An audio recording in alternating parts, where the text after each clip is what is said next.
one of the fences that the terrorists broke into on the 7th, and I thought immediately as well after the 7th, people aren't going to realize the scale of this. This was a 4,000-person battalion-sized terrorist attack that aimed to go all the way up the center of the country.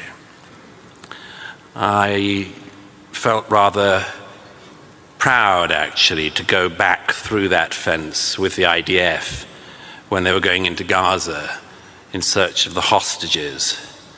I saw the tunnel networks that Hamas has spent all these years building with your money and mine. I have a friend from the British Army, Colonel Richard Kemp, and one day we were standing underneath one of the tunnels that Sinwar had built, in which he's videoed going through. This is the mastermind of the 7th.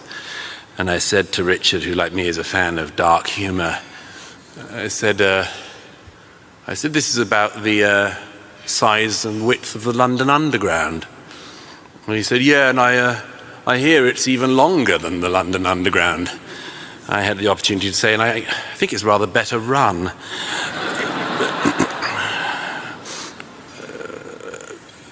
But it was, I suppose I can say as much as any person could that I saw it all. And on the day I left Israel a few days ago, I was the first person allowed in to see the Hamas terrorists who'd committed the atrocities of the 7th in the prison cells in which they're held. I mention all of this really to say, what do I make of all this? I'd like to say the first thing I would like to do is something even more heretical than what Paul Singer did earlier. I'm going to quote scripture.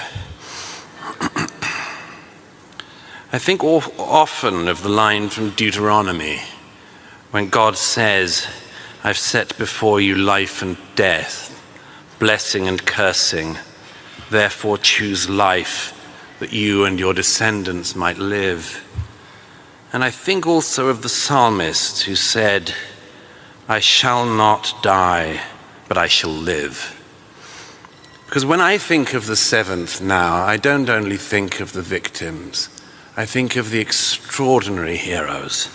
And I want to mention them to you above all.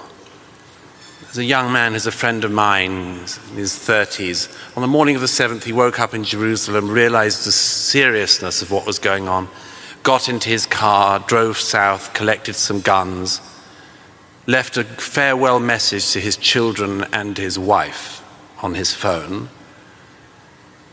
got a call from his company commander on the road saying, you have to come back to base in Jerusalem. And he said, no, we're needed south now. And his battalion commander said, are you defying an order? He said, yes, I'm defying an order. We're needed in the south. And he fought for the next 48 hours, and he survived. I think of my friend Moshe, who I've had the great good fortune of being with for many months.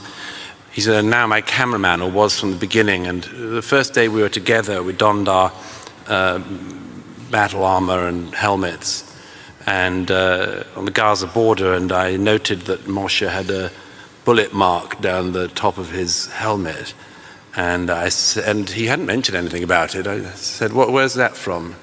And he explained that it was from the 7th. He every Saturday would go down to see a friend of his in Kfar Aza, also in the media, and he drove right into the middle of the firefight on the highway. He got out and he fought, and he killed 3 terrorists with his own gun that he carries with him, thank goodness. And he fought for the next 2 days. And he doesn't expect any applause from it or anything like that. Just did what he had to do. I think of the extraordinary Druze men who provided the food at the party, at the Nova party, and who I met a few months ago, some weeks after the atrocities, and who described to me not just what they'd seen at the party, which the world was already trying to deny, but what they'd done. And they didn't see themselves as heroes at all, but because they could understand Arabic, they saved so many young Jews that morning. And when I said to them, why, among other things, did you do it? They're proud Israelis, they're Druze. They said, the Hamas hate us even more than they hate the Jews. I think of the Muslim doctor who Hamas held as a human shield at one point in the morning. and who, even after being wounded, saved the lives of other Israelis. I think of the extraordinary people of the United Hatzalah, sort of first responders unit. They all get an alert on their phone, and they all go off and address a car crash. And I spoke to the head of that organization in Jerusalem. He said, in 30 years of doing this job, the whole 30 years altogether wasn't like 1 minute that morning. The lights just went off everywhere. And I think of a young woman called Adi Baruch. She was 23, and I was with her family in December in Judea and Samaria. She's a beautiful girl, a photographer, and she decided she had to go and re-enlist after the 7th, and she did.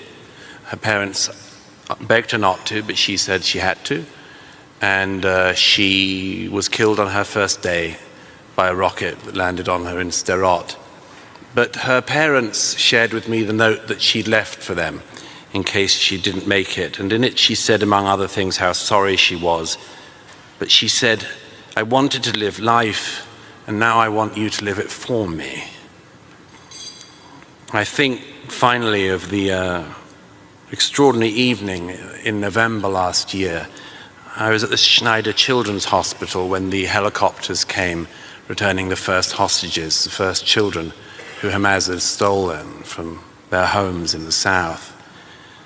And we'd been waiting for them for 2 days. There were 2 days of thwarted exchanges where Hamas deliberately eked it out, more and more torture for the families.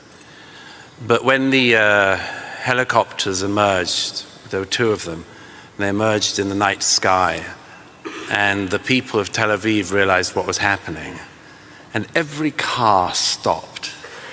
I was standing right on the top of the hospital. Every single car in Tel Aviv stopped, and suddenly I noticed there was applause from the citizens, the Tel Avivians, and then there was singing all the way through the streets of Tel Aviv. And I said to my cameraman, what are they singing? And they were singing a song, Hevenu Shalom Aleichem, we brought you peace.